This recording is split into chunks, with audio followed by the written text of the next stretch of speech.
just how bad is the Honda engine on the F126 DLC? Well, we're going to find out.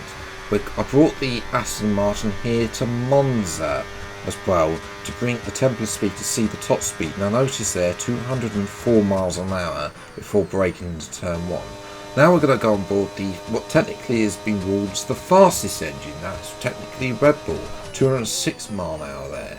So, you know, and obviously 8/10 because the sash is not that great. So, you know, there's that already 2 mile an hour deficit with the same setup. So, how bad will it be in the race? Are we going to be both stone dead last? This could be a sign, you know, for Aston Martin and Honda. And the game knows it too, because it has put myself and my teammate 21st and 22nd on the grid. I didn't do any qualifying.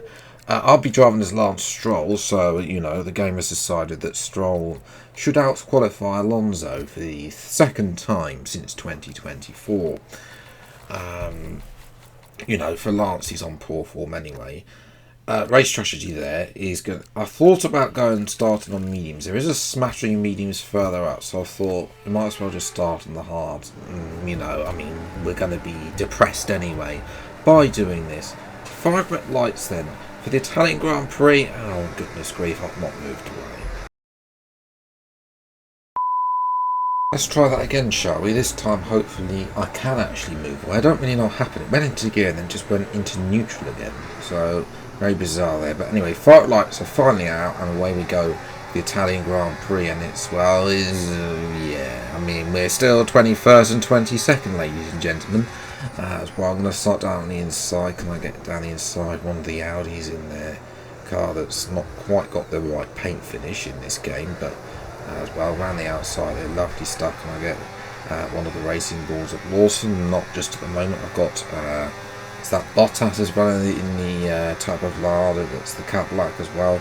To the outside here of Liam Lawson, then to the inside of Bortoletto there. Bortoletto just broke way too early there for me. Here's a replay on board. What does it look like off board? Not too bad to be honest, but I mean, you know, there we go. Meanwhile, up at the front, well, Antonelli's time in the lead is over as he's been overtaken by both Norris and Hamilton too.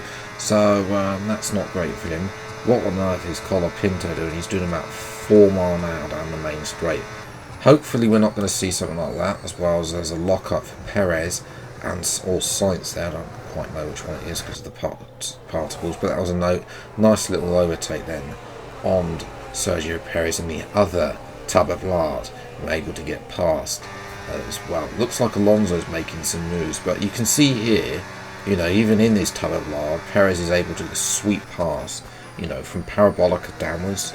Sorry, not Parabolica, Ascari downwards. I've always thought the AI have had an advantage in terms of traction.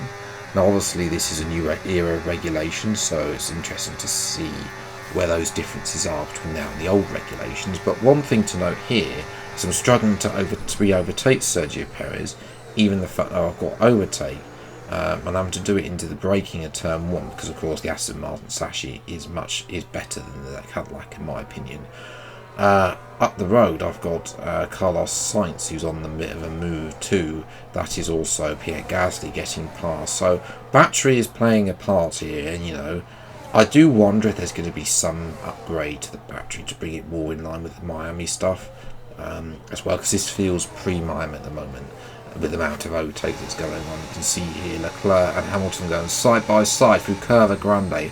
Leclerc will have the inside over the next corner, and he's now up into P2, and Norris still the race leader, as well as that's Alonso getting past Perez, and Perez is now battling against Colapinto, whose AI is just not highly rated, but Colapinto's engine then decides to give up. He smashes the straight mode board out of the way and pulls over to the left hand side. He's out of the race with an engine failure as well, just as I caught up to Arvid Lindblad on lap 10.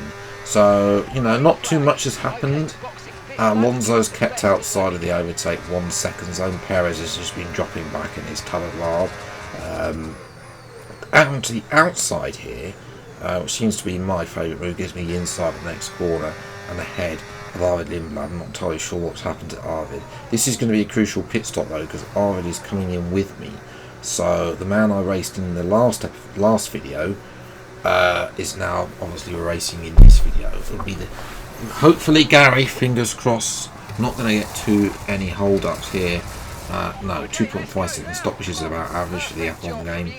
Just in front of Perez there, who comes in 2, and I may hopefully have gained on Lindblad. Onto the mediums then. I don't really recall Monza being that harsh on tyres, but it seems that everyone's going harsh. And that's Antonelli! The home favourite is out! Here. I don't know if he's going to have this luck this weekend, because I've read a stat somewhere that he's never scored a point at Austria either. So, yes, and up at the front then, Leclerc has jumped Norris as well, as we're watching Verstappen and Piastri battling out for P5 and 6 too. That is Arvid Lindblad just showing the straight line speed of the Ford engine, the fastest engine technically, but it's been ruled. I mean, it's probably not the fastest engine, we all know that, but that's what's been ruled in terms of conditions. And look at that, Lindblad is just able to get past. Alonso's got better. I think we got better cornering. Alonso's able to get past Lindblad. I don't know if Lindblad has some sort of issue or something. I did have a look to see if he made contact, and he didn't make any contact at all with any when he was battling Sainz and Behrman up the road. But yeah, I mean, this is depressing. 13th place, unable to catch Behrman, unable to catch Ocon, and it would have been what, Colapinto probably would have been ahead of us. So would Antonelli, so it would have been P15. Yeah, P15. I mean, it's P13 on track. Terrible result considering where Aston were a few years ago. Cannot be serious. Somehow George Russell got driver of the day, despite the fact he started on the front row and finished 4th. I don't really know what to say. That rigged. I mean, you know, yeah. In terms of our result for Aston Martin, that is poor. I did up the AI by 3 from the previous video. Nobody commented on how low the AI were, but I did update that to 18. I'm on 89 now. Usually race around 92, F1 25, so I'm sort of getting used to still getting used to the cars, getting used to how to manage the battery, and getting best how to use the AI. You see, my fastest lap was actually 7/10 slower than Alonso, so that's something to bear in mind for me personally speaking. But yeah, half a minute behind Leclerc in a 35% race, so bearing in mind we've probably been at least a couple of laps down.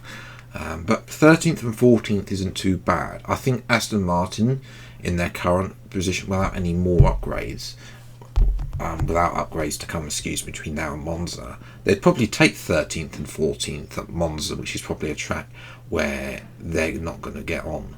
But yes, that is where I'm going to leave it today's video. I have enjoyed. Leave a like, subscribe channel, and you see plenty more F126 DLC content as well. The next episode will be a fancy liveries video, but due to the heat wave, that will be coming out next Monday as well. Hopefully the weekend should be a lot should be cooler, so I should be able to crack on with that rather than being stuck in an oven. So if you are out in the heat wave, then do take care. Unfortunate that I'm not in the red weather warning area, so it's only an amber for me, but it's still going to be bad. So yeah, take care. I'd just like to say a huge thank you as well for spending 10 minutes of your time watching today's video. Until the next video then, I'll see you next time. Take care, thanks so much for watching, enjoy your day, and goodbye.